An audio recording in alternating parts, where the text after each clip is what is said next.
So let's talk about doubt. Let's just dive into this now.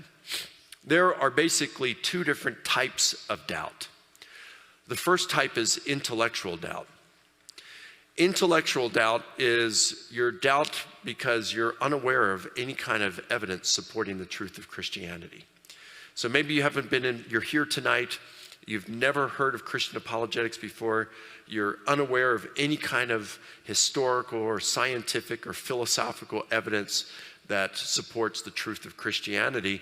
And it's like, wow, that's pretty cool stuff. Lay it on. I just didn't know that was there.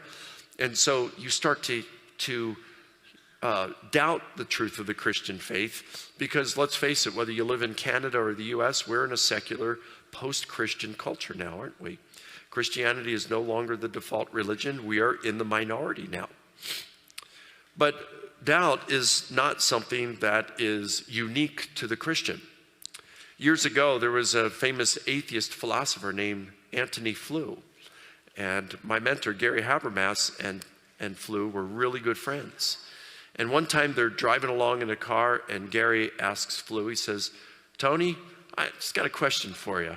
Do you ever doubt atheism that you hold and teach? Do you ever doubt whether atheism is true?"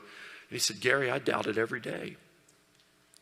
Here was a guy who is considered, again, to be perhaps the most influential atheist philosopher of the latter part of the 20th century. And he said he doubted his atheism every day. Toward the end of his life, around 2003, he abandoned his atheism. And he didn't become a Christian, but he said the evidence was too strong not to believe in God. So he left atheism and he believed God exists, and that's how he died. But he doubted atheism. C.S. Lewis, he became a Christian. And one time he was on an interview, I think it was on the BBC, and they asked him, they said, "Do you ever doubt whether Christianity is true?" And he said, "Sure. There are days when I think about it and I think maybe atheism seems more plausible than Christianity." He says, "But I have to admit, when I was an atheist, I doubted as well. And there were days when Christianity seemed more plausible than atheism." So my point is, it's not just Christians who doubt. People who are atheists doubt as well.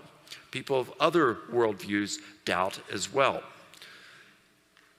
So doubting is normal. So there's intellectual doubt. The other kind of doubt is emotional doubt. And this is by far the most common kind of doubt. Emotional doubt, you're doubting because of circumstances, not because of a lack of evidence.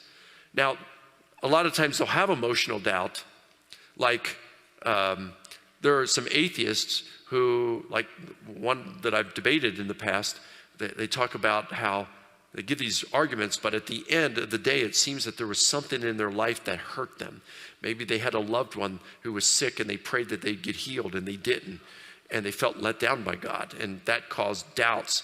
They'll give intellectual reasons for not believing in God when it's really deep down inside it, there are emotional reasons, and they just try to find intellectual reasons to support their emotional doubts.